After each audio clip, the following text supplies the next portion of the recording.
And first of all, thanks to Team IDEC for inviting us. And thank you, ma'am, for organizing this wonderful symposium regarding type 1 diabetes. Because we have all the conferences and major focus is only on type 2. Though we have large number of type 1 diabetic patients, and these are the patients who need more care. And that is why we as physicians have to be more sensitive to their needs, and this I think can be done by having more such interactive sessions and sensitizing to the needs of the patient. So as Tejas has discussed, the girl, 12-year-old, and now we have to hold her hand through the journey of this disease further.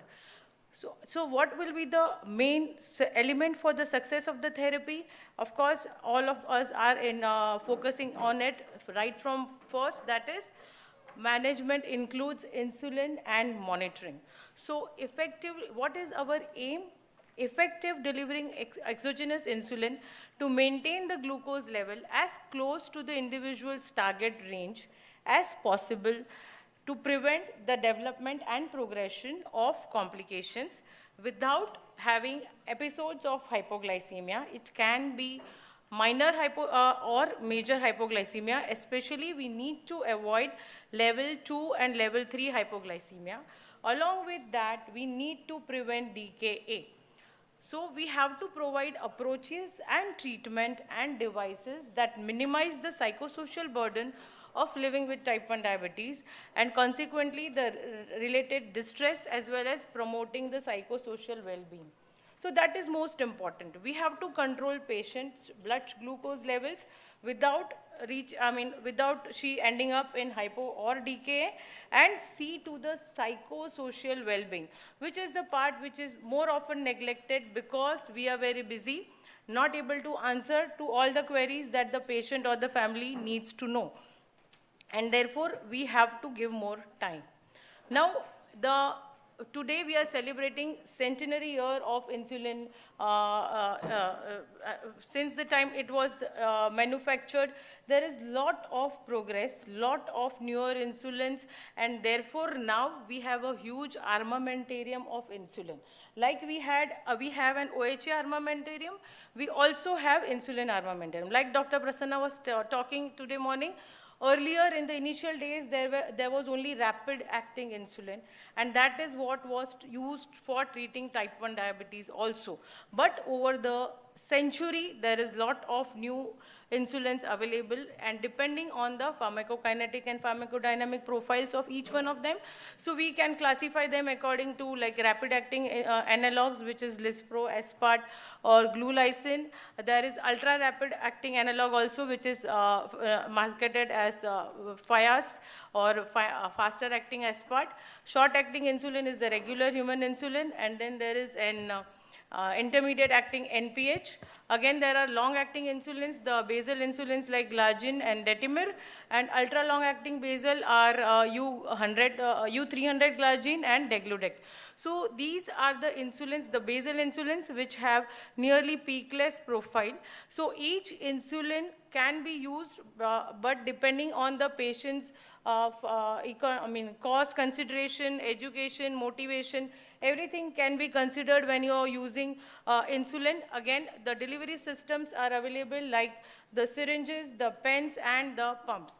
Now, syringes are the basic, I think it was one which is used very commonly earlier. Now also in smaller cities, it is the syringes which are being used most. And we have to understand that when you are writing syringes, the cartridge and, the vial and the syringe has to match. So if the vial is of U40, you have to use U40 syringe, and if the vial is of U100, the U100 syringe has to be used.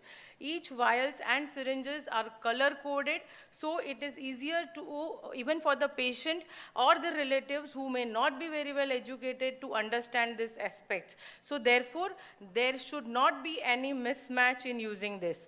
Again, now the pen devices are available, which are very convenient for the patient, less pain. There can be a disposable pen or reusable pen. Considering type 1, we always want them to use a refillable pen. The other delivery option would be a continuous subcutaneous infusion pump. These pumps are the most physiological way we can deliver the insulin to type 1 diabetic patients. So there are fixed regimen going on, but it is costly. Again, there are newer pumps which are like sensing the hypoglycemia, stopping when there is a hypo, and even there are dual pumps which can even give other hormone like glucagon to prevent the hypoglycemia. So these are the advances that are happening in even the delivery device system. Now, once we start the patient on insulin, again, as I said, there are the short-acting as well as long-acting insulin. So ideally, it should be that there can be 50% of rapid-acting and 50% of basal. Basal will cover the 24 hours, and the rapid-acting will cover each meal. Ideally, you should at least have more than 2 daily bolus injections and more than 1 basal injection.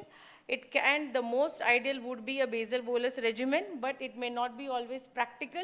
Patient may not be willing. So in those patients, you can have a split mix regimen. That means you can, in the syringe, fill the short-acting first and then the long-acting insulin. The split mix is different from pre-mix because pre-mix has the mixture in a fixed ratio like 30-70, 25-75 or 50-50. This does not enable us to alter the dose of either. Therefore, even if there is restriction because of cost or whatever, you can give a mix, but it has to be a split mix, not the pre-mix, especially for type 1. Saying that, again, I am re-emphasizing the choice would be a basal bolus therapy. So whenever patient comes to you, again, the insulin therapy needs to be assessed, whether we are able to meet the target A1C, whether there is lesser risk of hypo, and it allows the flexibility in the carbohydrate intake and flexibility in the daily schedule and activities. We have to remember, try and give more flexibility to the patient. Instead of patient adjusting the lifestyle to the insulin, we should offer options wherein the insulin can adjust to the patient's lifestyle. So that is one thing where we can help the patient by doing that. Again, emphasizing on injection technique is very important. Improper use of injection needles can lead to pain, bleeding, bruising, or dosage inaccuracy. And another important part is lipodystrophy. So whenever patient is injecting at the same site, it may cause lipodystrophy or lipohypertrophy. And because of that, the absorption of insulin is altered. But because that site does not have much pain, patient tends to inject at the same site. Therefore, when patient comes to you, you have to assess the injection site also. So while we ask the dose of the patient, you have to see the vial, the syringes, the dose that the patient is taking, and you have to examine the injection site also.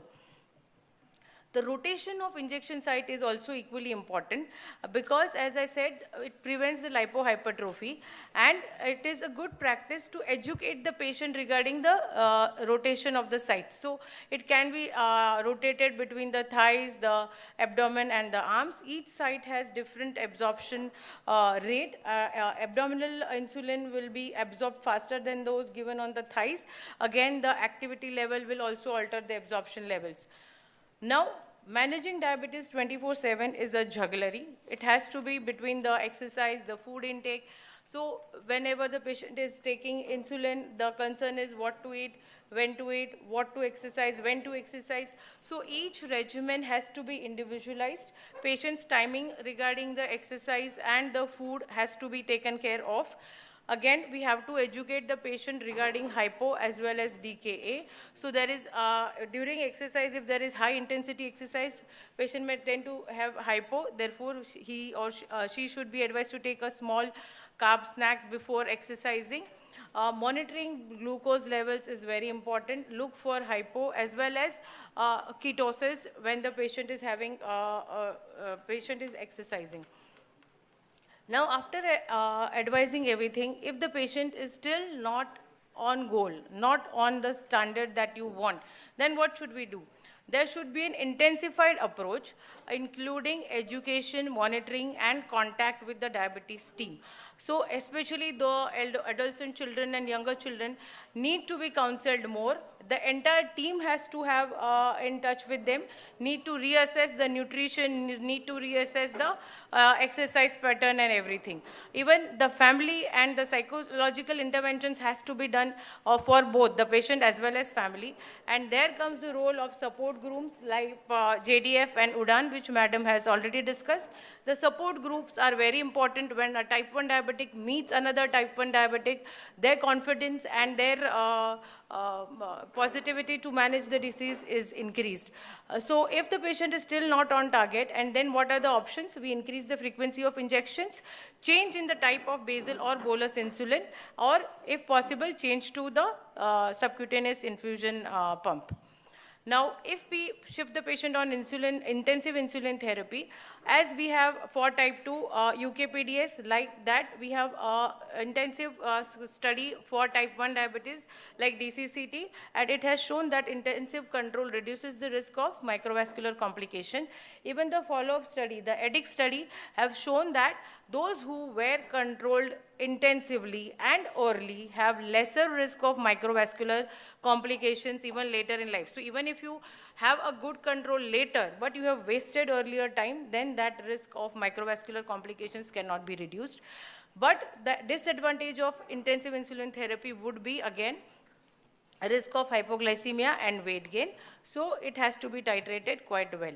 Now, as we have been discussing, the other important aspect of managing type 1 diabetes is monitoring. Without accurate monitoring, the risk of acute crisis and the long-term micro as well as macrovascular complications are greatly increased. So most important aspect in managing the glycemic control is 7-point SMBG. Tejas had already given a chart, so I'm not emphasizing more on it. But if the 7-point, that is pre-post breakfast, pre-post lunch, pre-post dinner, and midnight, if that is not possible, whatever 2 or 3 sugars patient can do, you should advise them to do it and maintain a log. Maintaining a log is equally important. The use of technology has again helped us, and there is a CGMS, which can be a professional or a personal use. The criteria for CGMS again is more than 70% time in the time in range and less than 4% time below range. This is very important to avoid hypo. So that is the criteria we should use if you're putting a patient on CGMS. HbA1c, again the goal depends on the age, but at least 7.5 is what we would aim for. Type 1 diabetics should also be advised to monitor urine ketones. So ketones, because especially if there is a sick day, they should measure sugar as well as ketones to rule out DKA. Then there can be urine ketones in case of starvation. So that time also they need to monitor sugar, and they can correlate it with the blood ketones levels to find out whether there is a situation like DKA or it is a dehydration and stress-induced ketosis. Along with the glycemic monitoring, we also need to monitor for the chronic complications. So we need to assess for microalbuminuria, retinal examination, as well as foot examination. And since they are children, always do not forget to look for growth and pubertal changes. Now, as we know, the technology advances, and there are many mobile apps in diabetes. So even type 1 diabetics can use all these apps, which helps them in maintaining the log, monitoring the diet and exercise. So all this has really changed the outlook of management of type 1 diabetes. And therefore, I would just like to end by saying that Dr. Jocelyn has just said that the person with diabetes who knows the most lives the longest, and this is especially true for type 1 diabetic patients, and therefore we have to educate them to empower them to live with the type 1 diabetes. Thank you.